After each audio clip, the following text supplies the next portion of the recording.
ఈ రోజే సబ్స్క్రైబ్ చేయండి మీ ఫేవరెట్ షోస్ చూడండి. నా మనవరాలు నీకోసం ప్రాణం కూడా తీసుకోబోతే నువ్విచ్చే మర్యాద ఇదేనా బాబు? బామ్మగారు అది నువ్వు మాట్లాడుకు జగదాత్రి.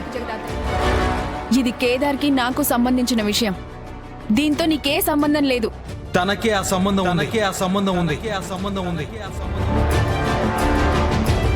ఇన్ఫాక్ట్ నా పెళ్లి గురించి మాట్లాడే అధికారం తనకి మాత్రమే ఉంది. ఏం మాట్లాడుతున్నావు కేదార్? నేను ఇదంతా చేయడానికి కారణం జగదాత్రి.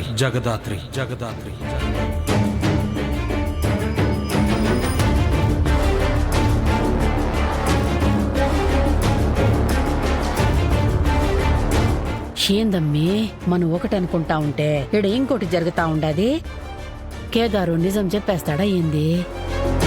మంచిదే కదత్తయ్య. కేదార్ నిజం చెప్పిన మరుక్షణం మేఘన సూసైడ్ చేసుకుంటుంది. వాళ్ళ నాన్న వీళ్ళిద్దరిని వదిలిపెట్టడు. జగదాత్రినా? అసలు నీకు జగదాత్రికి ఏమిటి సంబంధం?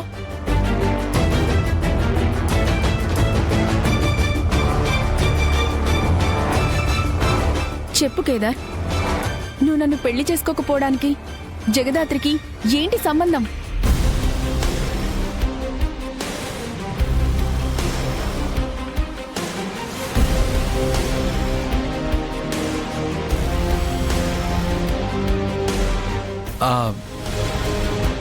జగదాత్రి పెళ్లి చేసుకునే వరకు నేను పెళ్లి చేసుకోను అని వాళ్ళ నాన్నకి మాటిచ్చాను.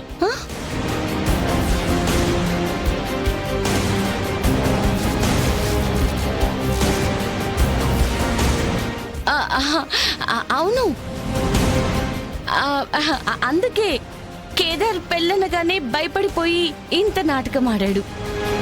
అంటే ఇప్పుడు జగదాత్రికి పెళ్ళైపోతే నువ్వు నన్ను పెళ్లి చేసుకోవడానికి ఏ ప్రాబ్లం లేదు కదా?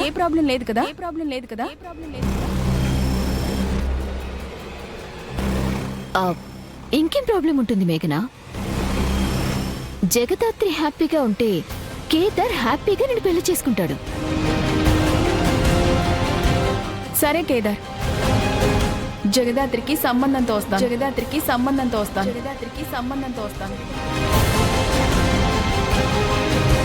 అప్పుడు కలుద్దాం. బాయ్. పదబామ్మ.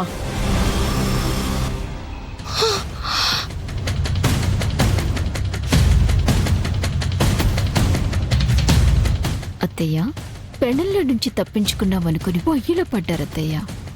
పాపం. ఎవరు చేసిన పాపాలు వాళ్ల మెడికే తగులుకుంటాయంటే ఇదే అమ్మీ. పదండి అత్తయ్య.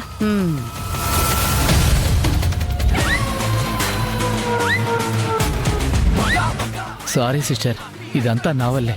కాచి ఎక్కడ నిజంగా సూసైడ్ చేసుకుంటుందో అనే కంగారులో విగ్గూడిపోయింది. అయ్యో, ఇందులో నీ తప్పేం లేదన్నయ్య. ఆయన అడగగానే మాకు సాయం చేశారు. మేమే నీకు థ్యాంక్స్ చెప్పాలి.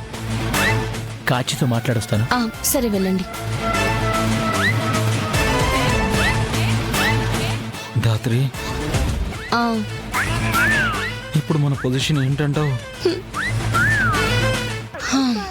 తలరాత రాసిన దేవుడికే తెలియాలి.